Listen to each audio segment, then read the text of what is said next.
อย่าไปกัดขาโต๊ะอีได้แค่ว่าหักไงเบิร์นโมเมนตุมเม่นกัดขาโต๊ะมันดีใจมันได้ออกมาเล่นเฮ้ยเฮ้ยมาเลยมันยืนขึ้นสิมันยืนก็เลยมันห้องตีนเข้าเนาะตีนมามันยันลงฮิมันเข้าแต่กองโต๊ะลบนี่ฮิฮินั่งเลยมันนั่งมันจะยืดขึ้นไอ้ด้วยมันก็ตายไปมันบุย่างมันตีนไปเนาะยกไปมันยังยืดโต๊ะเฮ้ย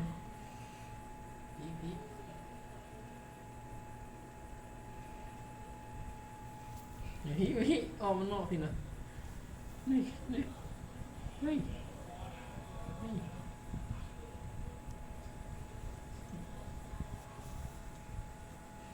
เจาะทุ่มหัวอาหารอยู่ที่นี่กิน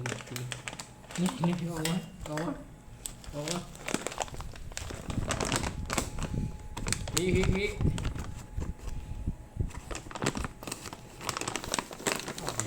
กองตัวนี่มาแล้วนี่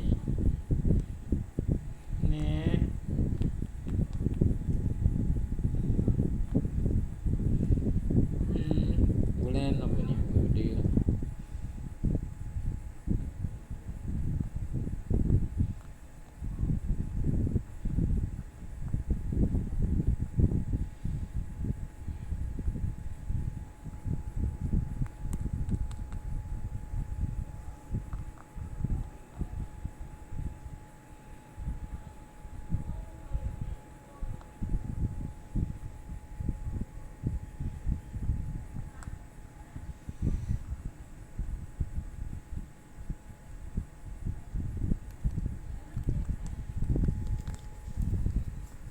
ฟ้ามไก่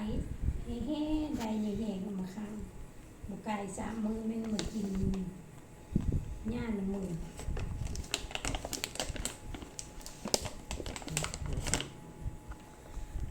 ขึ้นไหมพี่นะ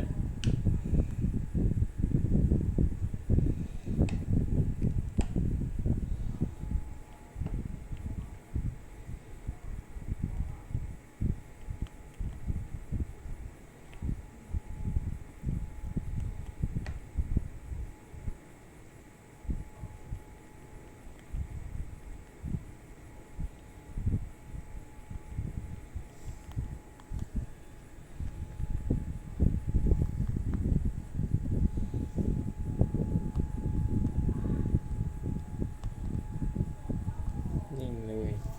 มันกินย่ามันกินย่ามันเต้ๆมันกิน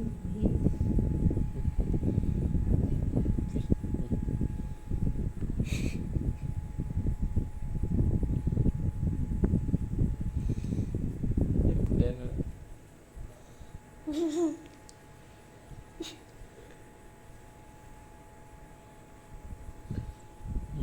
ดี๋ยวกินอยู่ตรงนี้บนนี้นี่ขึ้นมาขึ้น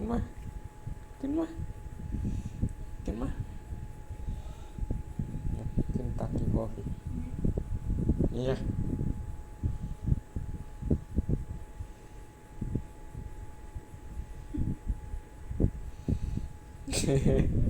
กวนเอานี่นะจะไปจองทงนี่เองหรือว่านี่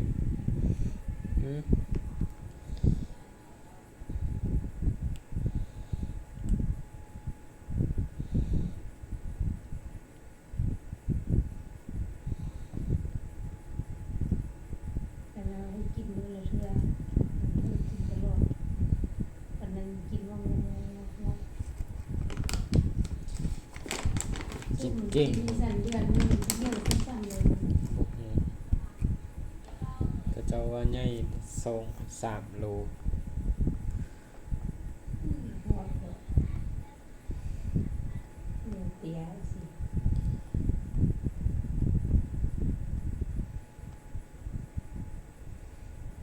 กินเม็ดนี้พอเป็นลิ้นอยู่แบบนี้ย่าก็ได้กินนะคน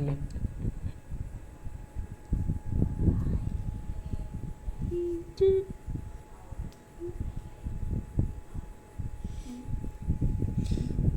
นะเป็นโซ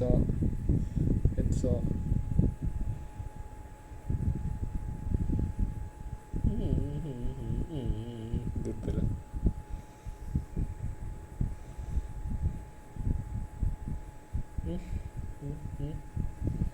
อะ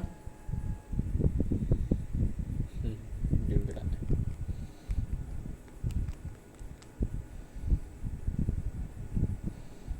บัวมืดไวเลย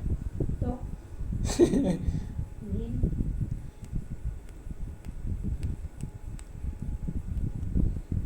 โอ้มันดึงแหงเลยไหม ดึงมันแห้งดึงมันแห้ง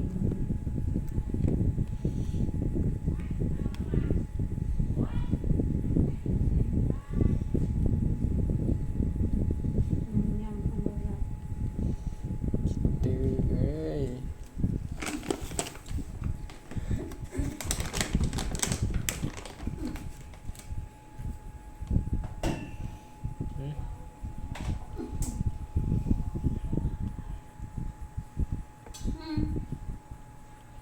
แบบนี้จึงว่าคัก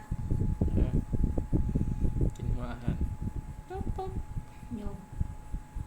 เป็นน้ำรุดๆ